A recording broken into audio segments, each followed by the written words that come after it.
Hello everybody.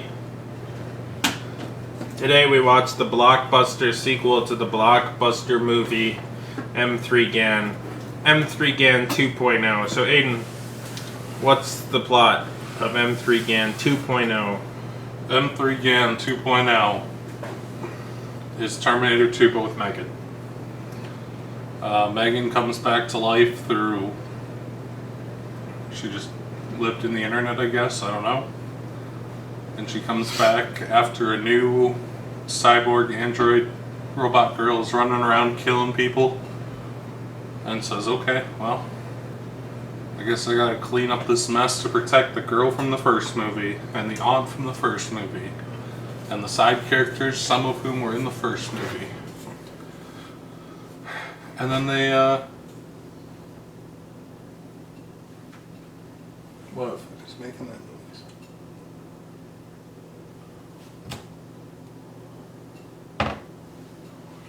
And they, I think. no, it's fixed, I think. Okay. And then they bring M3GAN back to life. She's good now. And they go to fight the evil robot. Connor, what'd you think of M3GAN 2.0? M3GAN 2.0 is indeed like Terminator 2, but like more like one of the modern ones, like Terminator Genesis or something, in terms of feel. Well, you know, the semi-modern one. The ones that are post-Marvel. Because they got them superhero flares. And like that, this movie's got some superhero flares. M3GAN gets an upgrade. Kind of Fast and Furious style. She was the villain and now she's the hero. Yep.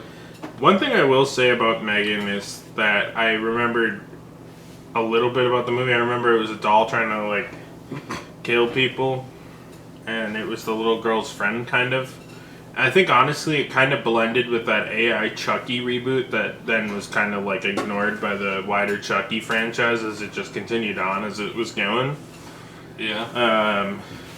So there was some confusion with that, but eventually, after, like, 15 minutes, I was like, okay, so it is the same girl, it's the same aunt. I remember her parents are dead, and she wants to learn to be a mom, so she makes this thing. And then you got, like, the side characters. I thought they were both inventions of this movie. The two friends of the aunt. Pretty sure but they're that's like, not the case. But M3GAN tried to kill me in the last movie, bro. It's fucked up. And, like, M3GAN 1 was pretty ridiculous. My biggest problem with M3GAN 1 was that it wasn't rated R. In this movie, I don't have as much of a problem because this movie is not a horror movie. It's an action movie, or maybe a superhero movie, or maybe one of those two. But not horror or slasher or anything of the sort that you would consider the first movie being. It really jumped the shark. Like, I think M3GAN came out like in January, if I remember right, or like February, early on in the year, because they thought this is a Blumhouse one and done blowjob movie. Yep. And then I think at some point someone realized marketability that perhaps wasn't there, because I don't remember anybody talking about it at the time. I don't remember anyone in my It got theater. popular on TikTok because of the M3GAN dance scene from the trailer, and then a bunch of TikTok kids went to see it ironically. And to get blowjobs at it. Okay, so that's what happened. And then somehow the movie's marketing for this one was a giant meme. It wasn't like, look at the spooky doll. It was, now the spooky doll is dancing and making quips and winking. And I was really kind of confused where the cultural shift went. I also noticed at like Target or Walmart, I'll go there for whatever, groceries, and I look at the DVD section and all the nerd shit. And I'll see the M3GAN NECA action figures to stand beside your, like, Freddy's and Chucky's and stuff. And I'm like, somehow M3GAN went from one-off movie and forgettable, like, Chucky ripoff movie, which was basically just the same concept as the Child's Play reboot. Yep. But now she's popular. So then the marketing came out and I was kind of getting culture shock. But then once I kind of understood the marketing scheme, even though I couldn't tell you from the marketing scheme what this was, I knew it would be more of a meme. And there was definitely an aspect of that, but they were like, M3GAN is so marketable, let's make her a good guy superhero. Just like the Terminator. Yeah, I was gonna say, you kind of got like a Terminator or an Alien type turn there. Well, the Alien never really becomes good. Well, no, but I mean like a genre shift, because the first Alien's horror and the second one's like horror action. This you could maybe loosely you could call this PG-13 horror action if you would really want to go so I don't know far. where you would squeeze horror, the word horror. I feel like people probably still categorize this a horror movie. I'm kind of curious. It's like a fucking... what it's tagged as on Letterboxd. Action comedy. Yeah, I guess like an action comedy. Let me see. Because like this one's definitely not a horror movie. It was just advertised to really be like more M3GAN. This is considered a horror action thriller science fiction. I would say pretty much all of them are fair except action, or except for horror, and to an extent thriller. I don't think there's really much thrilling here. I don't know. Thriller kind of implies like pulse pounding, but like it's really just a meme. It's like Deadpool, basically, is what it becomes, more or less. Yeah, it serves serious Deadpool vibes, but with like a freaking robot girl or something and AI elements. She does a funny dance. It kind of gives funny dance. It kind of gives a tired, and I think it's really ironic studios make this, because it's like who's gonna pull first blood and start making these movies half AI? Because like this movie's has like a anti-AI message that turns into like, I mean, like what AI is kind of I think the first script was like AI's gotta die, but then it's like some AI can be good if used in the right studio executive's hands. Was kind of like the end result of this movie. But then you got like Mission Impossible, and like Paramount and fucking Blumhouse are chewing at the bit for AI to become advanced enough. Maybe Michael Bay will push the technology. I'm sure he will. Transformers 7. Oh, I'm positive he will push the technology. Michael Bay's like, I actually had nobody but me. And this was 100% Transformers by Michael Bay, with use of multiple AI programs. Bro's just got the Google AI suite and a supercomputer, and in an afternoon he makes the second Skibidi Toilet movie and Transformers 6 at the same time. Same afternoon. He's cooking. Yeah, I don't know. I mean, it's the same tired message. The characters from the first movie were so not memorable. It's kind of one of those things where I feel like they're kind of just stuck with them. Like, this is like actor lady.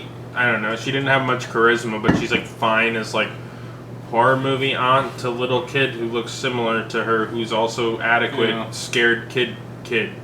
Which is like what all the horror movies like, now, and now you gotta like make these guys action heroes because you made a Deadpool like she movie. Should be like like the woman fireman on a fucking like 4 p.m. NBC 911 rescue or some shit. Oh yeah, like the lady fireman. Yeah, but I mean you're stuck with these people now. Yeah. I mean you could probably have recasted the aunt to be like Sydney Sweeney. And then recast the niece as like Jenna Ortega or something, pull a ballerina. Yeah, that'd be hip. Recast M3GAN as also Jenna Ortega.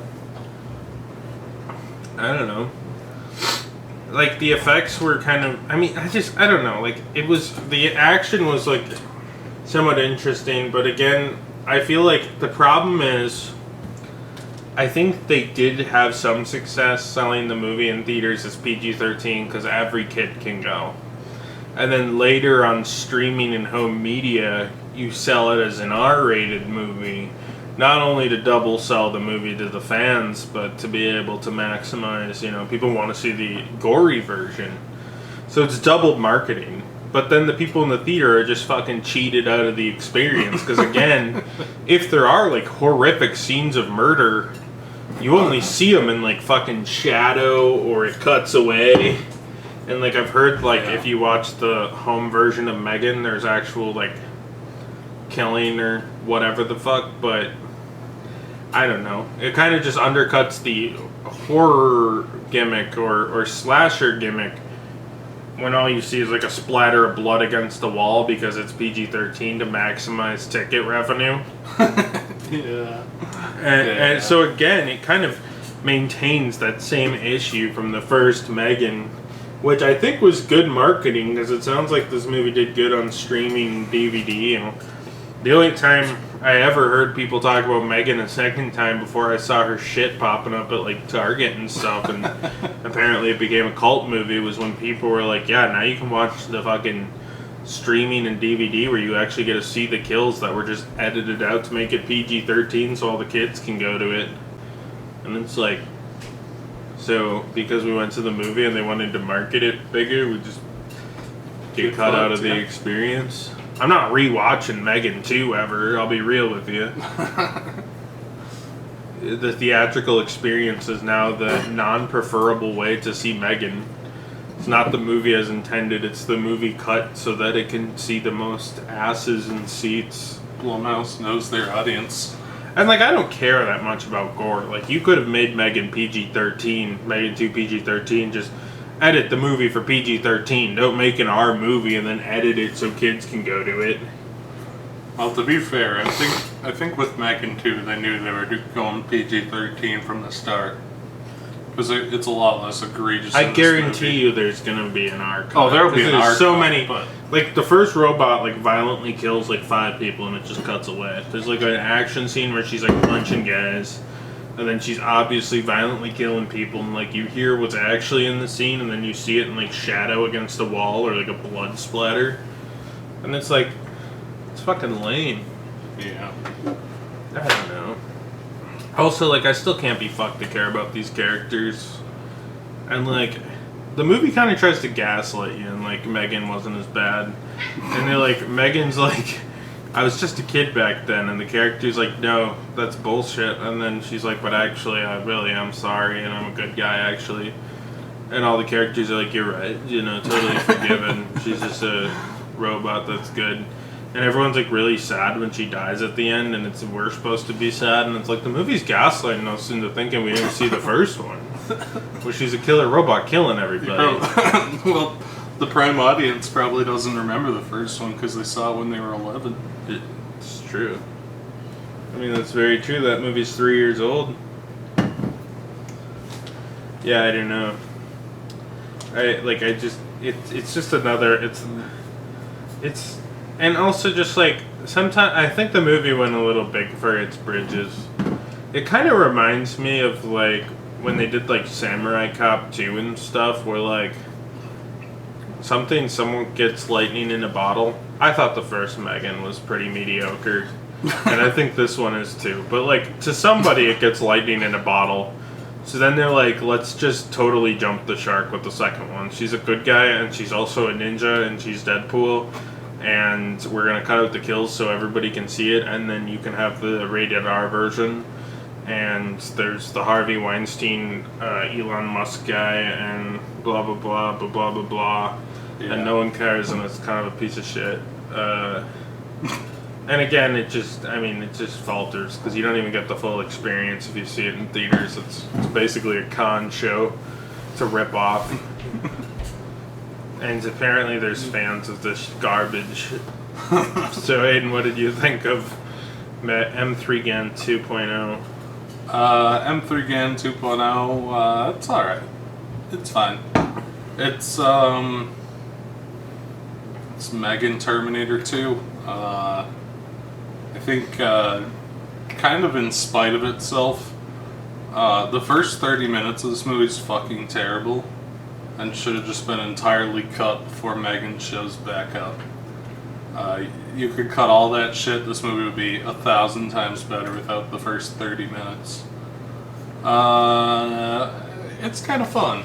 It's fucking stupid. All of the human characters are terrible. M3GAN's not much better, but they put all their effort into making M3GAN occasionally funny and made decent enough action scenes and set pieces.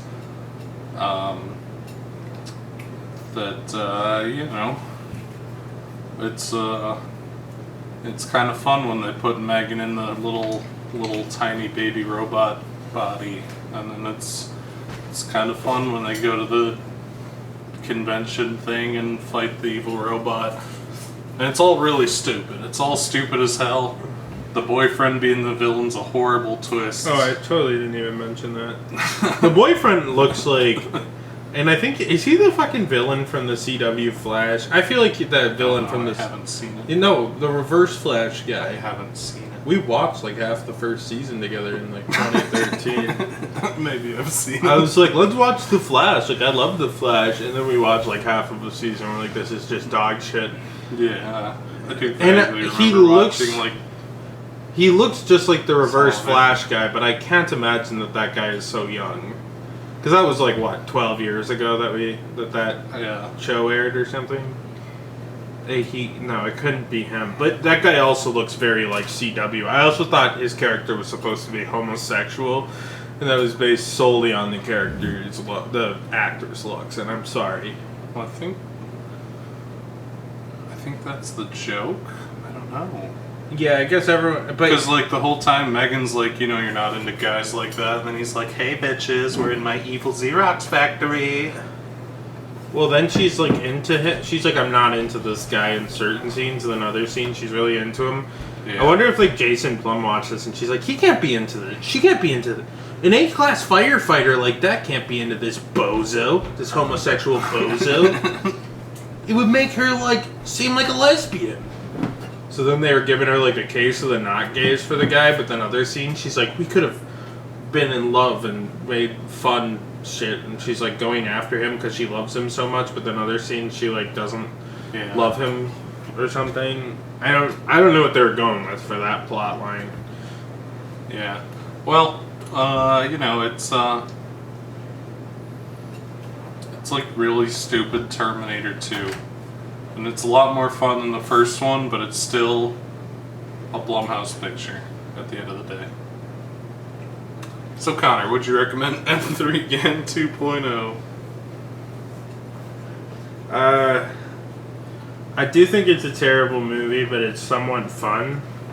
I do think, like, I don't know. Again, I just kind of felt cheated when it would cut away from, like, the gore scenes. Like, John Wick or something. I guess John Wicks there are, I think. I don't know. I don't pay attention to ratings, which is what's extra frustrating because I'm a grown-ass man. I just want to see the movie as it's intended and not get cut away for literal fucking children because that's what this was made for. Like, if you're gonna make... Just fucking, like, do like PG-13 cuts in the theaters. That's what they did for Deadpool. They just released a second cut that was PG-13 like a month later. Like, do that so I can actually watch the movie the right way. Why don't they just release both at the same time in theaters? Right, that's what I'm saying. Like M3GAN, like the fucking PG-13 cut. Uncut, M3GAN Uncut, and M3GAN PG-13. I think people would be like, what the fuck? And then everyone would be doing that shit, Yeah, I mean, it doesn't affect the production budget at all. Yeah, I mean, they have to get a shot of, like, a brick wall that they splash corn syrup and red food coloring on in place of, like, 2 seconds of the scene. Hastily edited in there, really obviously and annoyingly. I think we just need to remove the PG-13 rating again. I think we can all agree it was a mistake. And everyone was a pussy when Temple of Doom came out. Here's my Gremlins. Here's my problem with M3GAN. Here's my hiccup. I would recommend the potential finished real version of this movie. Because it's like you're getting... And they were like too lazy to like take one take where it's less bloody and one take where it's a bloodbath, like a normal action, So it's like an action movie, but like they got lazy with like how it works. They're putting the fucking television They cut took the in effort. theater. Yeah, they put the television cut in theaters. So it's like, I would say wait for streaming... But, like, the movie's only fun if you're, like, bored a week waiting for Jurassic Park and Superman and Fantastic Four and literally anything but this to come out. About any of those movies. Okay, but in fairness, I mean... I'm just saying, like, you know, this might have been like a good like eat popcorn and watch it on a Friday night because you got nothing better to do. But the problem is not only is it fucking neutered, which I mean I don't care that much that it's neutered, but just film the film to be fucking neutered. Don't cut to a blank wall for 3 seconds every time someone dies because you made a PG fucking 13 TV cut for fucking. I'm shocked they didn't cut out the swears, you know.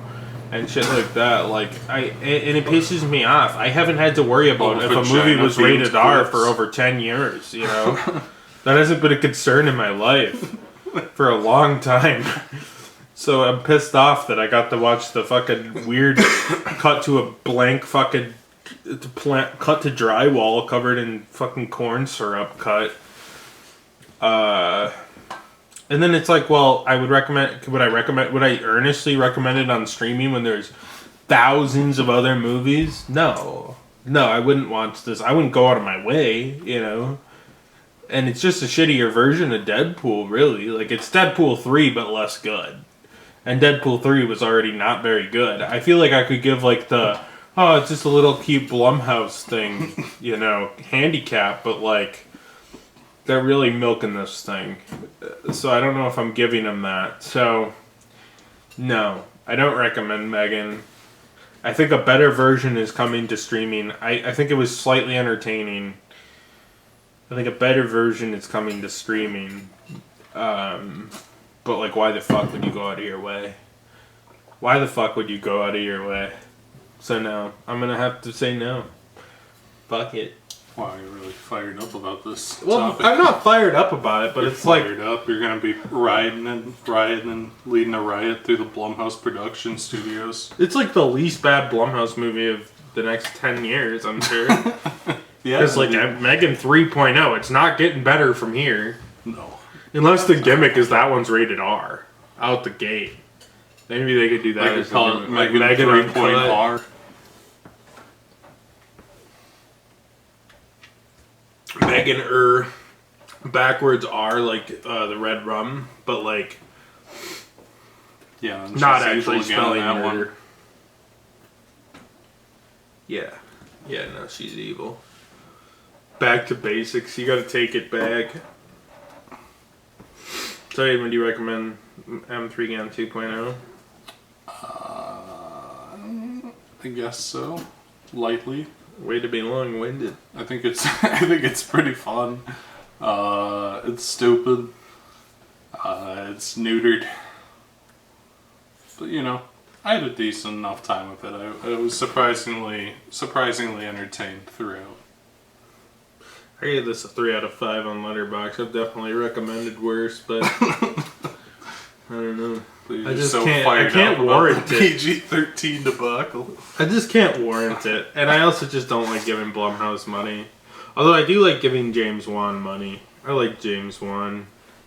It's too bad about him having his name attached to this piece of shit. This piece of mediocrity, I guess. I doubt he gives a shit, man. No. I think... Isn't he like jointly signed with Blumhouse or some weird deal like that?